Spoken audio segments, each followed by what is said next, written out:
Honda Scrambler. It was owned by Roy Harrell. He's back there, Roy, would you?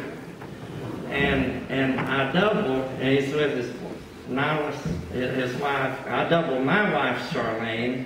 I don't know if she knew or Roy knew that it was the first motorcycle I ever rode. I rode up the road and back, and then I rode a couple more bikes just in people's yard. That was it. That was my experience in motorcycle riding. And then I asked our son-in-law Keith and daughter Tina and my wife Charlene to go to Knoxville with me. I'd found a 1981 Harley-Davidson Ironhead Sportster. So we loaded it up, brought it back, and I rode that up to the church one time and back and up the driveway and get a little experience. And I took the course at Smoky Mountain Harley-Davidson and have a representative of Smoky Mountain Harley-Davidson here, if you'll stand up. Victorious. And have some good friends there now. And then I started riding a little bit more. I had a 1995 Harley Sports Raid 83 and a 2002 Harley Sports Raid 83. And then I drove down to Smoky Mountain Harley-Davidson and took the rider's course. And then a guy up the road called me named Gary McCroy. He said he found out I had a motorcycle. So he said, "You want to ride?" I said, "Yeah." So have his family here today, family of Gary McCroy, if you'll stand. And with wife Pauline was able to be here today. We'd be riding out of the yard and Pauline'd be like, "Hey, hope they make it back all right." But glad to have all of you here today. Good to see you, Pauline. Thank you for coming today. And then he had a campsite up at Old Wallen Highway, and we'd ride up there. And then one day he said, "Let's ride on up to the Y." And I said, "I've never ridden on the Alexander Parkway." And he said, "That'll be all right." Like another guy got me on Parsons Branch Road riding one day, Jukebox Jimmy sitting here. So I took off the side behind Gary McCroy, and I was watching him and Halloween and stop and all that. So then we were up there at the campsite again, and he said, "Let's ride on up." I said, to the Y, and he said, "No, to Cates Cove." And I was like, "Man, that's a long distance. Mountain roads and curves," but I took off behind him, and so then we went rode down to the lake one day, and I had a Twinkie bar in the saddlebag and had a couple, 3 little green spots on it. I picked them out, took a bite, and then I peeled that bottom part off, took another bite, but look, and it was solid green, so I spit that out to the fish. And then he called one day and said, it'd either be like, "Hey, where are you?" or, "Hey, you want to ride?" One of the two questions. So he said, "Hey, where are you?" We'd ridden up to Golden Corral up in Sevierville, so one day. And then he said, "Hey, where are you?" And I said, "Oh, let me see what this sign says. Golden Corral." He said, "I hope you have a flat." He thought I'd ridden up there without him. So Gary McCroy was a good friend, helped me out a lot and watching the riding. And then my wife Charlene passed on when after 40 years of marriage, and I was like a little puppy dog. Somebody is like, "Now what do I do? Now where do I go?" So I started riding even more, and I'd ride to church, and then David Tipp and Gary Estes rode to church, and we'd go out and get something to eat afterwards. And then I went down to Smoky Mountain Harley-Davidson to see the wall riders, like the hog rally. They ride around the wall. And I got acquainted with some of them, and I told my group, let's see how many, let's ride and see how many states we can go to see the law riders. So we got together, and they said, what's the name of our group? And I said, like, Chilhowee View Chiggers. And it's a real intimidating name, I realized. They said, you get under people's skin? We got under their skin one time in Fort Payne, Alabama. We were in the Santa Fe Steakhouse. Everything was going good, and dining experience. And Gorgeous Gary said, does Alabama have a football team? And I think it helped when I take care of my group, but it was like, so we got out of that one with no bruises or abrasions. But I like to recognize the Chilhowee View Chiggers. You've got Gorgeous Gary, if you'll stand up. And he's the leader of the pack. And so, Ghetto Gracie. Now, if you'll keep standing, okay. They said, why is he Gorgeous Gary and she's Ghetto Gracie? I asked her, I said, okay, Gorgeous Gracie, Ghetto Gracie. So, now you know. And Big Deal David, and Jukebox Jimmy, Terrific Teresa, Maniac Mackenzie, Lunatic Lauren, and Jumpstart Jerry, and then little E is sitting there with them, and these are the ones that have ridden out of state on the rides, and then I appreciate I mean, they've helped me a lot on these rides, and we've had some pleasurable experiences, and met some people and gone to some places that I would never go except the motorcycle. So then what? Then, I'm going by memory on this, and you probably hope my memory is short so you can get out of here. But then how many states we can ride to, and then we went to Gary, Indiana, because Gracie and Lauren wanted to see Michael Jackson's home place, and then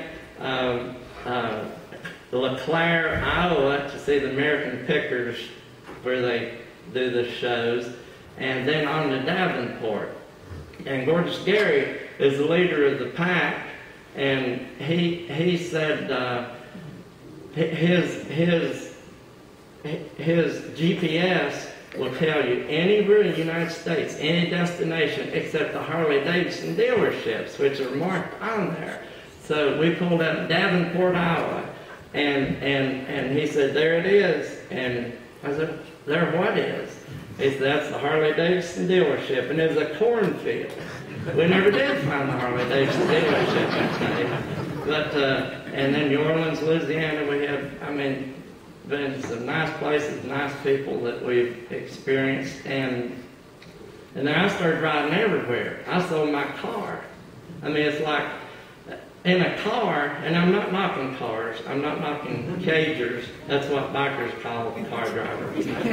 So, but then it was like, I gotta go to town in a car, but on a bike it's like, I get to go to town. So, but you bikers will know what I'm talking about. Then I sold my car, and after I'd taken the course, I got my license and insurance. Then everything was going good, and I was riding December 19th. I was coming from Walmart, and Hunter's Crossing, light was green, nobody was at the intersection, and I started through and I saw the car. That's appropriate timing, but saw the car like right here. And I was like, pow, and hit, and then I went up, and what goes up? So I landed on the pavement, and I was seated, but I laid back down, and people started doing. I called her daughter Tina on the phone. I could wiggle my feet, so I said, "Okay, I'm not paralyzed." I lay in the middle of the intersection, and okay, I'm not busted up rib-wise, so. Then I was laying there, and there was a line of people, and I heard sirens and people helping me, and I saw this woman back in the line as I was laying down, and I said, if I could just hold that beautiful young lady's hand, I'll be all right. and she came up and was holding her hand. She said, "Darn White Walker, so you've taken our photos a lot of times." Now that beautiful young lady that held my hand is here today, and we talked on the phone, and she said something that I'd like for her to tell you in her own words, and her name is Julia Walker.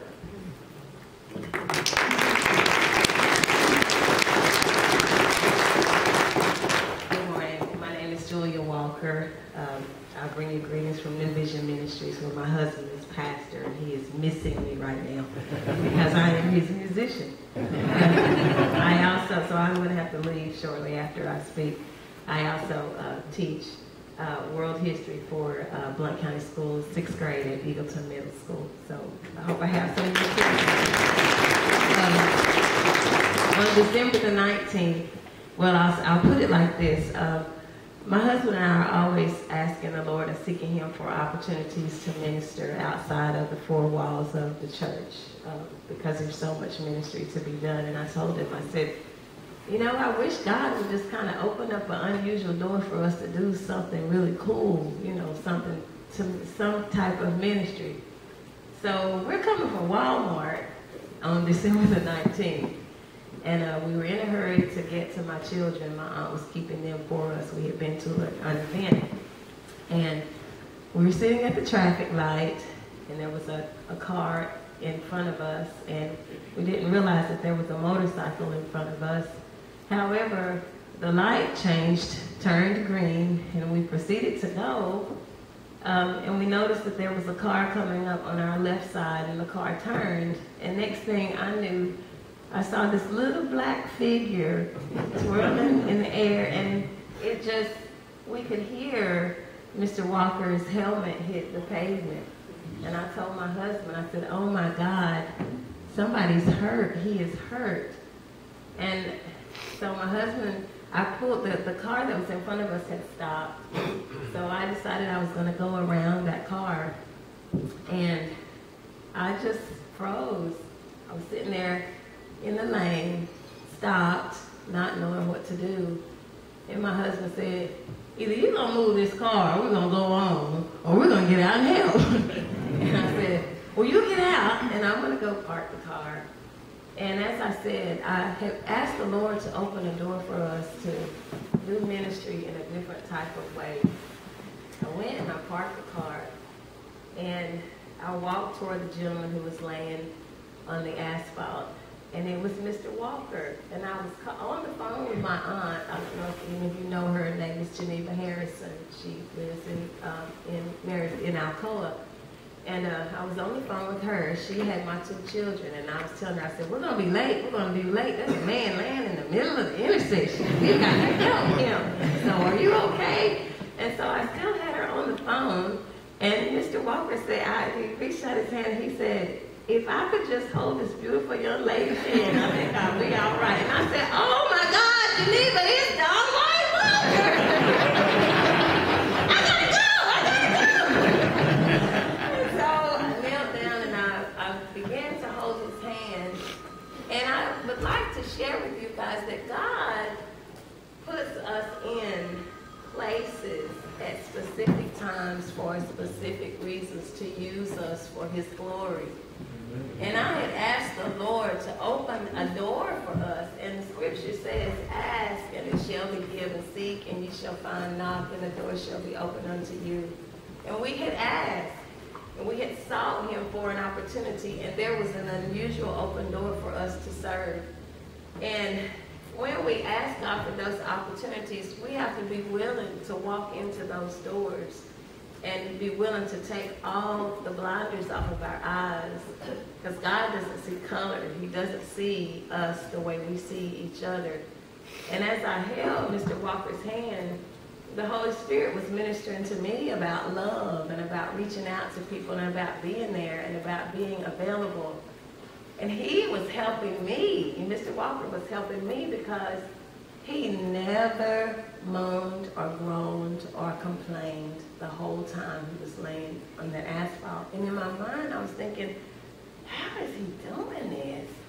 How is he able? He was talking on the phone. He was calling,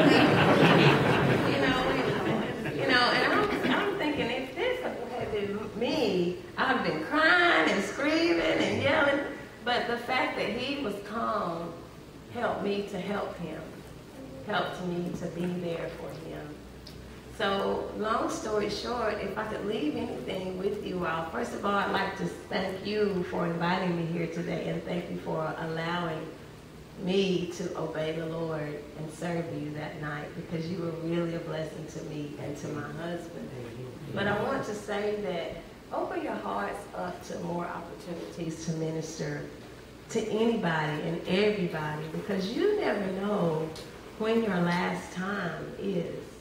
Life is so very short, and God kept him alive to minister to so many other people who need him.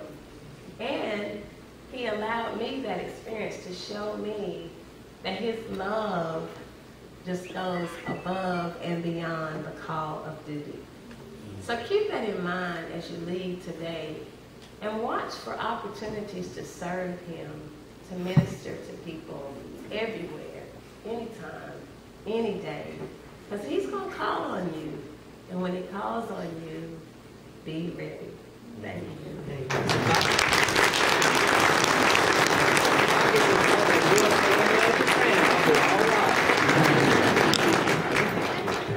And she needs to go, and you can excuse Joey. I sure appreciate you being here. And we have another somebody that needs to leave, and this is Victoria. Tell her goodbye. And then so the ambulance crew, rural metro, picked me up and that took me to, I wanted to go to Blunt Memorial because I had some friends that worked there. And I don't know if some of the people had to work today that I invited, but at Blunt Memorial emergency room, the young lady said, "Where's your pain?" I said, "It hurts in my straddle." And she said, "What's your straddle?" And I said, "It's like my groin." And they laid me on like a rock. Or at least it felt like a rock. It was like an x-ray table. And shaking the head, somebody knows what I know. But then the guy came out and said, "Okay, you have a broken wrist, but that's not your main problem." I said, "What is?" He said, "You have a broken pelvis. It's broken on both sides and bilateral pelvis fracture." So I said, "Is that bad?" He said, "That's bad." So I said, "You tell it like it is, don't you?" He said, yeah. So then they transported me to University of Tennessee Medical Center because of the trauma orthopedic injury. Then next morning, I had surgery and put in a plate and then a couple of pins. And so then I stayed there 9 days, and a lot of them had to work today. A lot of these people did, but Abby and some of you visited me, I appreciate it. They said, "Thank God." And I said, "Thank God, Jesus, and doctors, and family, and friends, and technicians, and nurses, and everybody else." I mean, when I say I'm glad to see you, I mean it. Yeah, I'm glad to be here. So then, 9 days there at UT, and the first time I stood up, and some of your injuries, I've talked to some of the bikers, but it's not all about wrecking and all, but it seems to come down to some of the. So then Iron Man visited me. If you'll stand up, this is Stanley Yates, and he visited me there. He had had a crash, and And both finger, back, neck, ribs, brain, bleed. And so I didn't go over my injuries when he was visiting me. Mine were like hair and his like, you know, I talked to one of the gentlemen earlier and pens and plates. But anyway, I don't mean to dwell on that part. Of all that, I asked that young lady at UT, I was laying there, I mean, I could move my feet, but moving my legs was like, I said, have you ever had an ice pick? Like, and you went like, boom, stuck it right in your groin? That guy said, no. I haven't either, but I don't think it hurt any worse. But then I asked that young lady, I said, and lay in bed with my gown and my Harley cap, and I said, of all the pleasure and all the places and all the people I've experienced because of a motorcycle, is this worth it? And she said, yeah, you'll heal up. You've got all those memories, and so I appreciate I'm like a little kid. You're like a little, or I am, and somebody says, you're doing good. And I'm like, oh, thank you. Then I went to Morning View from there, and Abby got me up the first time, and I could stand up. And you don't know how good it feels just to stand up. And Stanley Yates can tell you even better than I can. But I stood up, and she said, when you leave here, we want you to be able to take care of yourself. And I said, so you don't leave with me? And she said, oh no sir, I can't leave with you. Then later she found the Neon Dawn part, and she came back and said, well, maybe I can make arrangements to leave with you. And I said, okay, I'll walk anywhere you want me to. So I could, okay, Gorgeous Gary and Big Deal David and Ghetto Gracie did my custom walker here. I couldn't put weight on this, so I had to do the elbow and the this deal. So they built me that motorcycle custom walker there, walker on a walker. So then I went to, after 9 days at UT, I went to Morning View and spent 22 days there. And they helped me even more, like the occupational therapy. I could finally get my wrist, well, actually I wasn't moving it too good. Then I did outpatient at Springbrook. Now, the young lady sitting here, Janine, if you'll stand up, and she's my occupational therapist, and I can applaud now. There, for a while it was like this, but she's. So then the young lady a while ago that I was holding her hand, that was peaceful. When Janine, beautiful young lady, holds my hand, it's painful. Okay, bend it just a little bit more, just a little bit more. Up off the seat. No. But anyway, she's helped me a lot. She's shaking her head up. So I appreciate her and everybody that helped me and everybody that prayed for me and everybody that